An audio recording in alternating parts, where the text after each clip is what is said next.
Introverts, how did you meet your girlfriend? Story 1. She came over to me in a coffee shop while she was on vacation in my country to ask how to tip. We ended up having a 2-hour conversation and then an amazing 5-hour lunch 2 days later. She complained about her hostel and I offered my spare bedroom. She accepted. Nothing happened, although it seems fairly crystal clear in retrospect that we were falling for each other. Duh. I didn't want to be scummy and make her feel uncomfortable under my roof, so putting the moves on her was not something I seriously considered. 2 nights later, I had been gone most of the night on a work assignment, and I asked if she would please watch and walk my dog in my absence. I came home at 5 a.m. and was greeted by my suddenly very soft, very fluffy dog. She had somehow understood, "Will you please wash my dog?" and apparently didn't find that a strange request at all. The next evening, after we'd been talking over a bottle of wine for hours, it seemed she'd had enough of my apparent indecisiveness. She took the wine glass out of my hand, put it down, and leaned in for a kiss. That was 26 years ago. We've been married for 23. Story 2. On the Greyhound. During my time in the Army, I was stationed at Fort Eustis, Virginia. On my way home, Denver, Colorado at the time, for Christmas, I saw her sitting across from me and slightly behind me. Honestly, I didn't pay much attention to her at first, but my buddy seated next to her did. After getting shot down repeatedly for the next day and a half, he finally got off the bus. Shortly thereafter, she came over and sat next to me, and we started talking. After that, we got split up, put on different buses, and I kicked myself for not getting her number. Then the bus stopped in St. Louis, and there she was standing right in the entrance, almost like she was waiting for me. If my bus had arrived 15 minutes later, I'd never have seen her again. Then I found out the bus to Denver was delayed due to snow and wasn't going anywhere for at least 2 days. She hurried over to the ticket counter and had my ticket changed to Des Moines, Iowa, where she was going, so I wouldn't be trapped in St. Louis for 2 days. We spent the next 4 days getting to know each other, then I continued home. We had a long-distance relationship for about 6 months until I came home permanently, by which time she had moved to Denver and rented an apartment. We got married 3 years later and have been together 10 years total. Story 3. After 4 years of no dating following a crushing breakup, a mutual friend called to my attention that she was into me. I was oblivious. I didn't know her very well, but I was ready to try again. I wasn't even sure I was very attracted to her, but I figured it couldn't hurt to go out on a date with a nice girl. We hit it off. She's pretty shy, which is why she said she had never had the courage to try to talk to me. During the course of the first date, I'm slowly realizing she's amazing. Many years later, now we have 2 kids, and there's just a lot of love in our lives. Story 4. At a garage sale. Well, technically my mom's garage sale. My father was a hoarder, but not of old newspapers or glass bottles or garbage. He hoarded consumer goods. Tools, CDs, home improvement stuff, camping gear, hunting and fishing stuff. The man had piles and piles of it stuffed in his home. Most of it pretty high quality, and all bought on clearance. The old man was a sucker for a deal, even if he didn't have a use for it. After he passed away, it fell to us to figure out what to do with a stock of overstocked goods large enough to open a store. So we sold it at rock-bottom prices in the front yard, as is tradition. It was a miserably hot summer's day. My mom requested that I come over and help because the house was on a well-trafficked street and the sheer volume of stuff meant that there would be a ton of people. She was right. There'd been a zillion people the day before, and though we sold a lot of stuff, there was much more yet to go. And this day I put up an ad on Craigslist, and it was even busier. It was a long day of haggling with strangers, but at the end of the day, we'd sold up to 90% of the load, and we were just getting ready to close up and celebrate our success with pizza. Then this car pulls up, and out hops this gorgeous girl. She starts poking around in the CDs first, finds a couple she loves, then waves me over and starts asking about some she's unfamiliar with. Think she thought that, since she'd found a few things she liked, the stuff she hadn't heard might be in the same vein, not knowing it was purchased indiscriminately from bargain bins all over town. I answer best I can. I hadn't heard most of them, but I was able to steer her to a couple she might enjoy. We kept chatting, and I sort of showed her around, in between helping other people who kept showing up. There was definitely an instant attraction, and some really great conversation. She had to get going, so I made her a sweetheart deal on the stuff and helped her to her car. She got in and drove away. And then I realized I hadn't gotten her number. My brother and my neighbor had a field day at my stupidity. But she told me where she worked, at the restaurant down the road.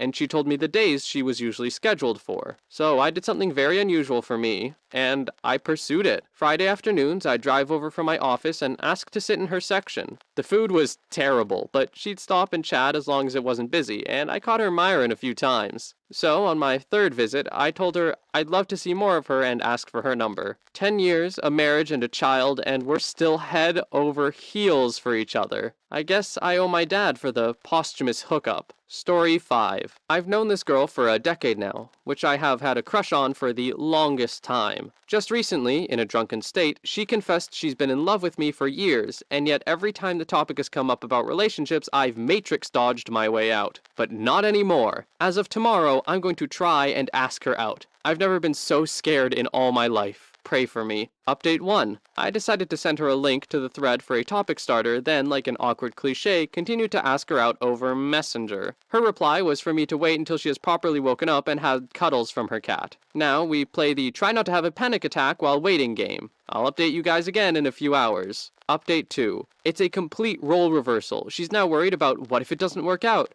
She wants to talk in person now. Hopefully we can hash it out today. Final update? We're all going to be left in suspense. Due to crappy luck, our talk won't be happening until the weekend. I might make a post about it on Reddit somewhere after it's ended with the final verdict, but until then, we wait. Another update. We finally managed to get a day off work and meet up. The talk mostly consisted of us going round in circles, so to cut a very long story short, she didn't want to say yes because of the fact that she's ultimately scared that nothing will change between us. She's scared that if the relationship doesn't work out, it will end up ruining our friendship and I'll just be like another one of her exes. However, she didn't say no either, so I might still have a chance. Thank you for all of the support. I've never felt so determined, and it's all because of you guys. Story 6. The thing with introverts is, it's difficult to keep conversation going. Until, that is, you find this one subject that they're most passionate about. It's not long ago I shared how I met my husband. He's the introvert. He kept coming into the bar I worked, and I kept asking him questions trying to get a conversation going, but I kept hitting a wall. It didn't stop me from trying, though. It confuses me to think back on because I was also very annoyed with him. But anyway, after asking about so many things, I finally, on day 4, asked him about books. And the boy never shut his mouth after. So, to all the introverts out there, asking questions is difficult, but you're all passionate about something, whatever it is. Lead the conversation towards that one subject that you feel confident talking about. Then all the rest will come so much more easily. I can't believe my husband didn't ask, "So, do you read any books? Who's your favorite author?" when he's so passionate about them. For 4 days, all we did was me, question, him, answer, me, question. Story 7. I met her at a gaming club. I was playing Dungeons & Dragons. She was hanging out with the MTG crowd. She caught my eye from afar, but being an introvert, I never went up to her. All my social energy was being spent on the D&D, and I had none left to leave my close friend group and greet someone new. If there's one hobby you can do while being solitary, it's writing. I got to talking with some of the people on the local forums, and one of them turned out to be her. She invited me to a write-in with a bunch of locals. I didn't really want to go out, but now this girl I liked was directly inviting me, so I couldn't say no. We became buddies on this website for the next couple of years and started hanging out outside of that.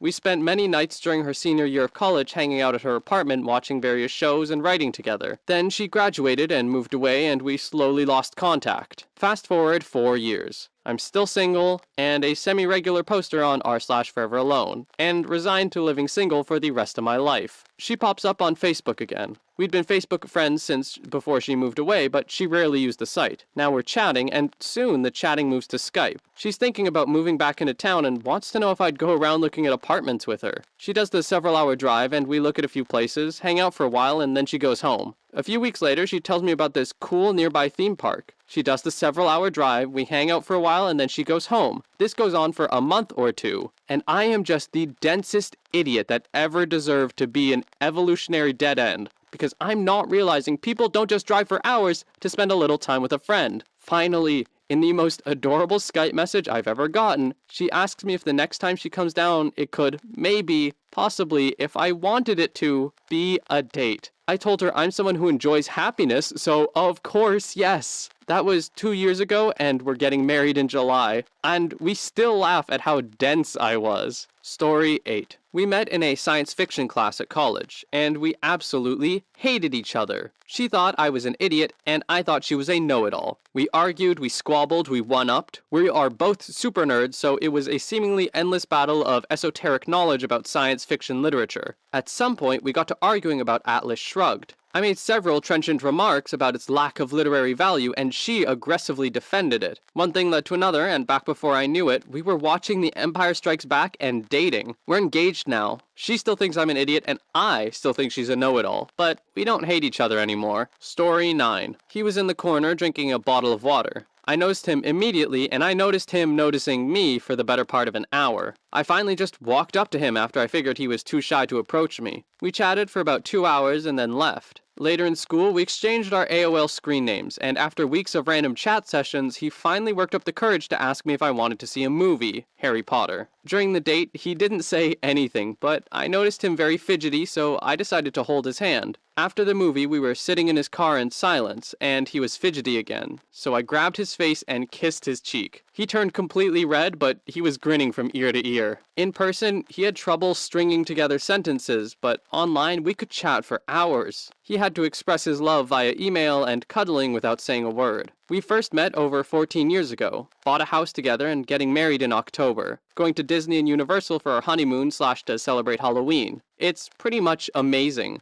As we've gotten older, he's gotten much more vocal, but I still do most of the talking when socializing. We do a squeeze when holding hands to mean love you if we don't want to talk. Love him to pieces. Story 10. Almost 10 years ago exactly, a guy replied to a stupid comment I made several hours after I made it. I don't know how he found it since it was so old and never had any hits, but he did and he replied. After that, it moved to talking on Reddit a bunch, then moved to Facebook since the Messenger app is easier, then texting all day, every day, gaming together, FaceTiming, trips to finally meet. Best friendship turned to a very unpredictable fling off and on for about 3 years, then it ended. After maybe 10 to 15 trips seeing each other, he disappeared. I mean, I know where he is, but he ghosted me. Was supposed to come visit me in my state and then just never showed up. Never called, texted, anything. That was like 9 months ago and still not a word. Just 3 years had never even happened. Honestly, I wish he never replied to my stupid comment in the first place. Story 11. We're both introverts, and as a result, it took a little while for us to actually become romantically involved. A little while being 7 years. She and I met when we were both 11, when we were put together to compete in a music competition as a duet. We're both cellists. I had a little 11-year-old crush on her straight away, and she the same thing for me. Neither of us ever told the other about our feelings for years. Instead, talking to our friends about it and then getting into other relationships and forgetting about each other for a while. Eventually, after I broke up with my girlfriend of 3 years, I asked my now significant other if she wanted to catch up and play music together. We saw each other for a few weeks in a row, and then after 7 years of on and off feelings for each other, we became a thing, and I am happier than I've ever been. Story 12. Always thought she was really pretty. Had noticed her when she first moved in, dorm. She was a year under me. She had a boyfriend all through her freshman year, and I'm not one to try and mess with that. After that year, my sophomore year, I moved out and went to live in an apartment with some friends. Me and my best friend at the school at the time were pretty introverted, and we were both worried we wouldn't meet people anymore since we both moved out to separate apartments, and one of the main perks of dorm living was being around hundreds of people your age within 100 feet at all times. So we made a pact to go and visit our old dorm at least once a week to try and meet new people and stay in contact with the underclassmen we had met thus far. She still lived in a dorm, but had moved across the street to a different dorm that was all girls. One time, early August, so beginning of the school year, we went to visit our old dorm around 7 p.m. We found some friends from last year there, including her.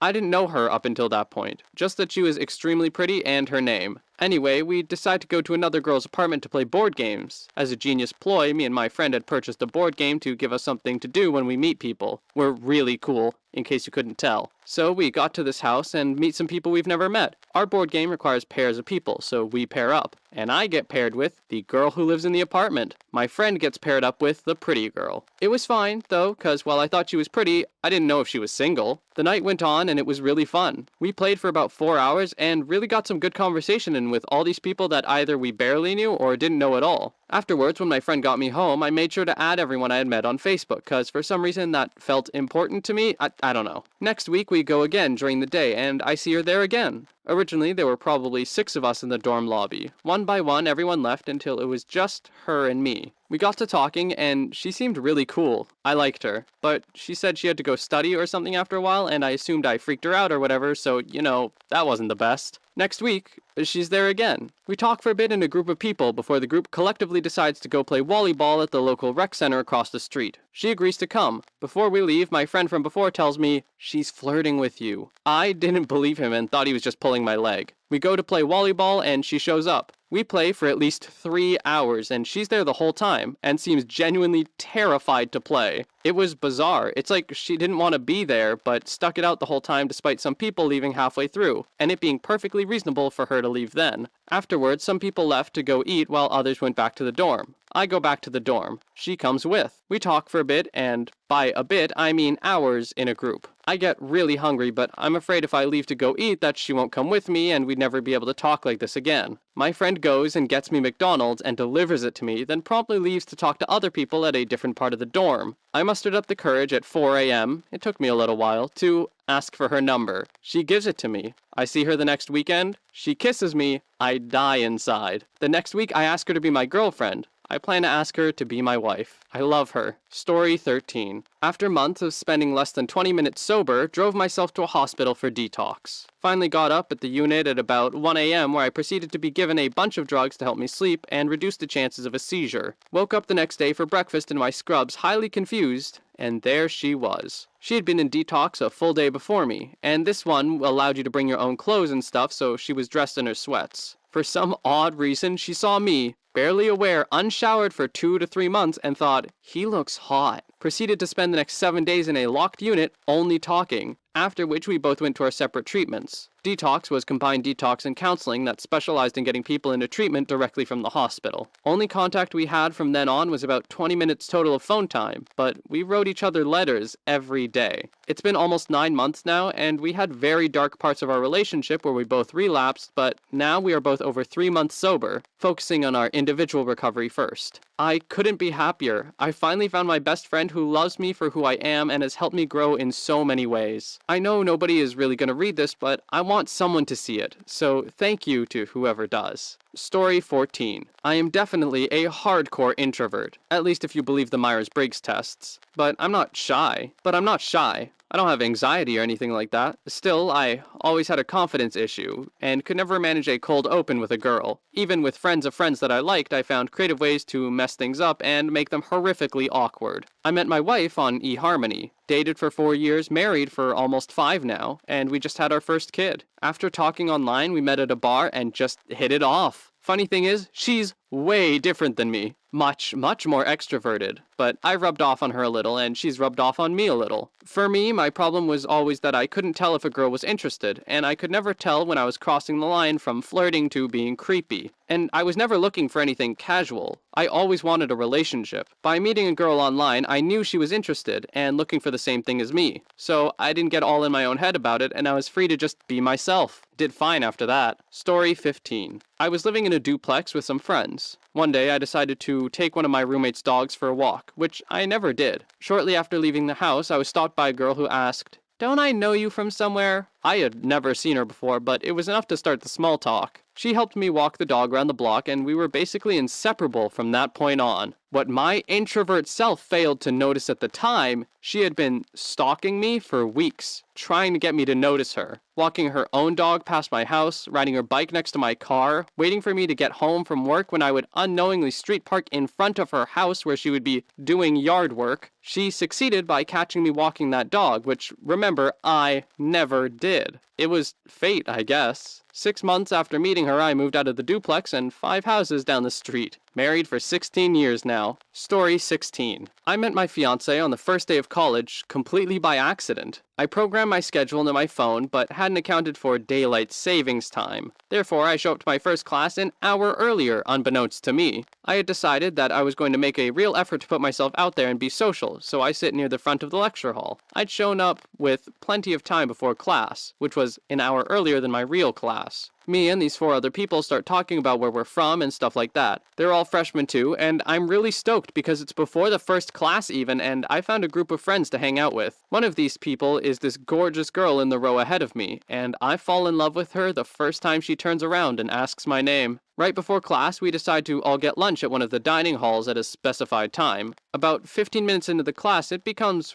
really obvious that I'm not in the last class. I go to my schedule and online and realize that my entire schedule in my phone is an hour early. I'm too embarrassed to stand up and leave at this point, so I just stay. I almost didn't go to lunch when and where we agreed because I thought it would be embarrassing, but I thought there was a chance that the gorgeous girl would be there, and as luck would have it, I run into her in the lobby of the dining hall, and we eat lunch and talk for 3 hours. I never saw any of the 3 other people from the class, and I don't think I've spoken to them since. I added her on Facebook rather than ask her for her number because I'm a coward, and we get lunch together several more times the first 2 weeks of classes. Then she asked me if I'll go with her to this party that her roommate wants to go to. We both hate it. I kiss her after walking her back to her dorm, and we've been together ever since. Story 18. The Beyoncé Concert. September 10th last year, St. Louis. Friend, now girlfriend of mine, needed a ride to go to Beyoncé's Formation tour since her best friend had to cancel on her. Since I had my car, she went to me for a ride. We went from Memphis to St. Louis listening to music the whole way, 4 to 5 hour drive. Did some talking, but only small conversations. We did have a conversation of past relationships. Mine was non-existent.